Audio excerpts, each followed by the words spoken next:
Hello, people. I hope you had a good weekend. We are now entering week 3 of online learning. Look at us go. Um, I am always kind of subconscious about how much time these videos take, so we're going to jump right into it. Like I texted you about today, right? Sunday? I'm going to go over historical context for the chapter Willie, because there is a lot of American history involved in this chapter, and then I will go over the task for today.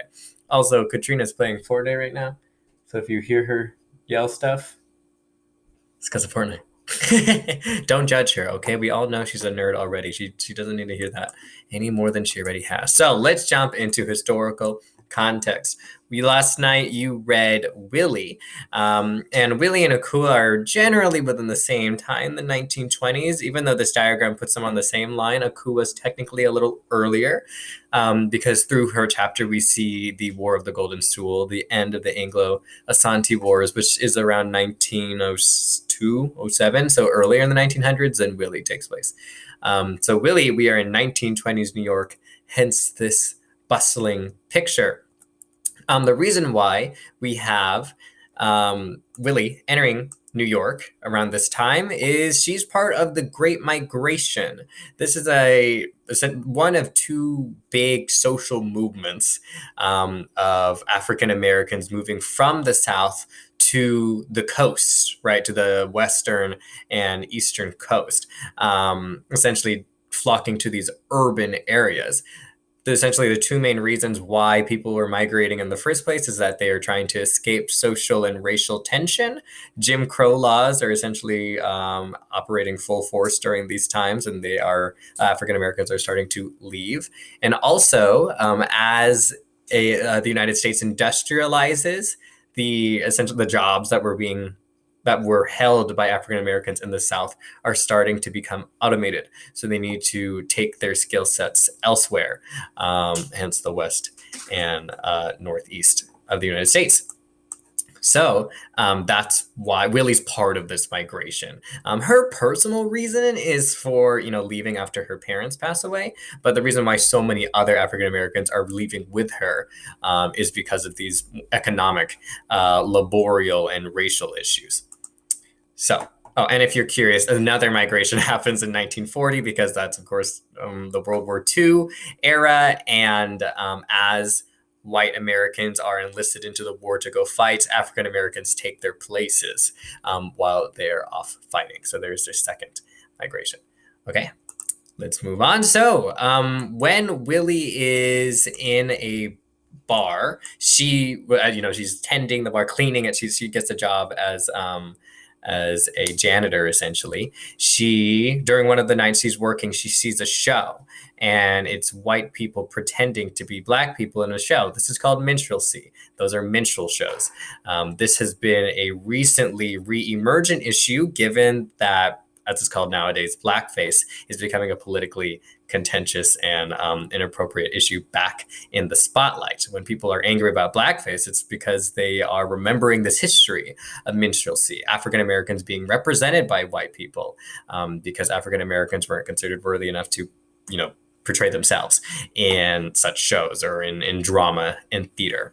So what she witnesses are minstrel shows. This is born in the 1800s, think Uncle Tom's Cabin era, but it carries into the 1920s, and arguably you see it in evolved form still today. And then, last piece of historical context, we have the brown paper bag test. So when Willie wants to get a job, almost seemingly randomly, the person she's asking for a job pops out a brown paper bag, holds it up against her face, and says, "Too dark," right? This is not just some random thing that this bar owner did. In the chapter, brown paper bag test was a relatively universal way of employing African Americans in the 20th century. It is exactly what it sounds like. You take a brown paper bag and you hold it up against a person's skin. If they are darker than the paper bag, then they are unemployable. I've selected this piece of art here when Googling images of brown paper bags, the brown paper bag test, and somebody has, as you could tell, taken ownership over this test and instead turned it into a form of beauty and empowerment, right? And I choose this picture because it's very literally just holding the bag up against her skin. As you read in the reading check, this chapter deals explicitly with the nuances and relativity of race. All of the other chapters up until this point were relatively binary. You're a black person, you're a white person, you have privilege, you don't. And now it becomes a little bit murkier, especially between Willie and her husband, Robert, white passing, as it were. Okay, so that's it for context. Let's talk about that reading check for a second. You read this language that is new. I hope it didn't shock you too much. If you get a true or false question incorrect or multiple choice question incorrect, you have to talk with me. I want to check in. People, for that multiple choice question, one of the options is right, and the other two options I'm making up. They're not right at all. I'm inventing my own story and then putting it as a multiple choice answer, and people are choosing them. You are worrying me. So to make sure we're both on the same page, please conference with me over Google Meet or email me by Friday 1 p.m. If we do not make contact by Friday 1 p.m., the class task for Monday for Willie will be deducted 50%. Okay? And that will be the case for the rest of our reading checks. We have 4 more chapters before we're done with homegoing. Whoa, crazy. Okay, let's get into the class task for today. Flipgrid. Some of you know what Flipgrid is already through your language classes, and if you don't, I'm going to be the one to introduce it to you. This is your one class task for today.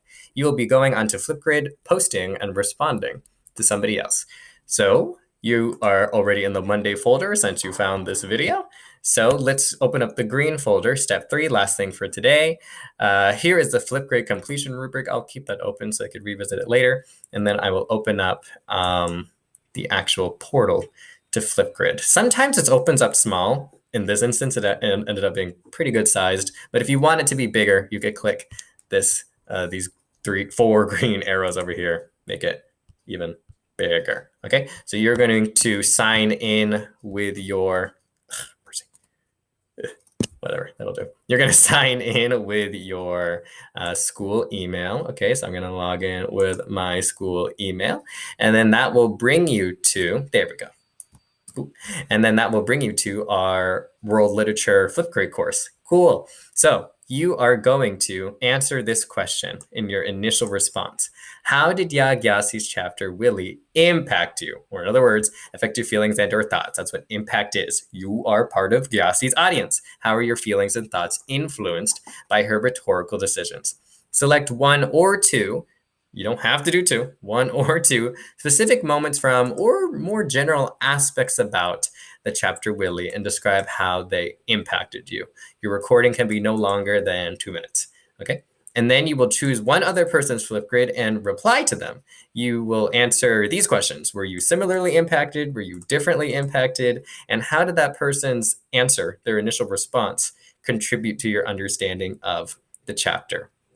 You must reply to people that have not yet received a reply. I don't want to see 7 people replying to 1 person. That kind of happened in our Parley dialogue last week. Andrew got like 9 comments because he was one of the first people to post, so people weren't scrolling down. I don't want that to happen again, even though Andrew does indeed deserve that love. Okay, so here's how you're going to do this. There's a literal giant plus button. Follow your instincts and click it. So you'll click it, and then you will allow microphone and camera access. Ideally, that doesn't just go straight to the government. It just goes to this website, and then there'll be this camera here to record you. So you can have the prompt open next to you if you'd like. You can record a response. My secret notes. You can record a response, put a sticky note up over here, and read from it if you'd like. But essentially, here are the resources for you to use while you're recording your maximum of 2-minute answer to this question over here. How did Yaa Gyasi's chapter impact you? So you'll record. I need to create a test. I had a test earlier. I deleted it. Test. Boop. Okay, next. And then you're going to take a selfie. So silly. We haven't seen each other's faces, which is a big reason why in a while. So it's a big reason why I'm leaning into Flipgrid. So, okay, I got the selfie. Cool. You saw some more fun tools down there to use. In this case, I am Aaron, the student. Don't forget it. Okay. Hooray. Thanks. Complete. Okay, now let's imagine I'm a different person. I am some other person. And I come across this other person, and I want to respond to them. So I'm going to click their selfie with their name here. And then I'm going to watch what they have to say. riveting response. I am impressed. And then you'll click this button here with speech bubbles. It says reply. As you can imagine, it leads to another recording where you will reply to this person. Again, you do have another 2 minutes, max 2 minutes to respond. Did you respond? Were you impacted similarly, differently? And how did that person's initial post contribute to your understanding of the chapter? Okay, and that is the class task. If you have any questions, you could text me over Remind or see me in conference hours today. Let's see. Or you could post in the Monday question, comments, and concerns forum, the same way there is a forum for each day, Monday, Wednesday, Friday. Sorry, Wednesday and Friday are still under construction. I thank you in advance for your patience. Okay, so this is where you could put your questions. Here's where you can put your questions about the plot. And here's where you can give feedback, what's going well, what's not going well, what could be changed, what could be better, what should stay the same here in this feedback forum about last week, okay? If I don't hear from you in any of these locations, as per usual, I am still wishing you all the best.